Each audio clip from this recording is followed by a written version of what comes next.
Orin Dáfídì Ọgọta. Ìwọ ti kọ̀ wá sílẹ̀, Ọlọ́run. Ìwọ ti tú wa ká. Ìwọ ti bínú nísinsìnyí. Tún ara rẹ yí padà sí wa. Ìwọ ti mú ilẹ̀ wárìrì. Ìwọ ti fọ́ ọ. Mú fífọ́ rẹ bọ̀ sípò.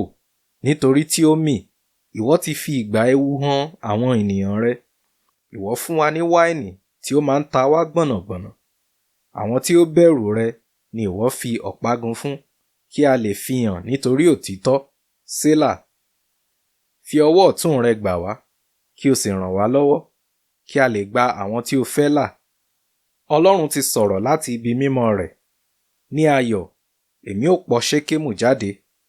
Èmi ó sì wọ́n àfonífojì Sukkoti. Tèmi ni Gileadi, tèmi sì ni Manase. Efraimu ni àṣíborí mi. Juda sì ni ọ̀pá àṣẹ mi. Moabu ni ìkòkò ìwẹsẹ̀ mi. Lórí Edomu ni mo bọ́ bàtà mi sí. Lórí Filistia ni mo kígbe ayọ̀. Ta ni yóò mú mi wá sí ìlú olódi nì? Ta ni yóò tọ́ mi lọ sí Edomu? Kì í à ń ṣe ìwọ, Ọlọ́run, tí o ti kọ̀ wá sílẹ̀, tí o kò sì bá ogun wa jáde mọ́?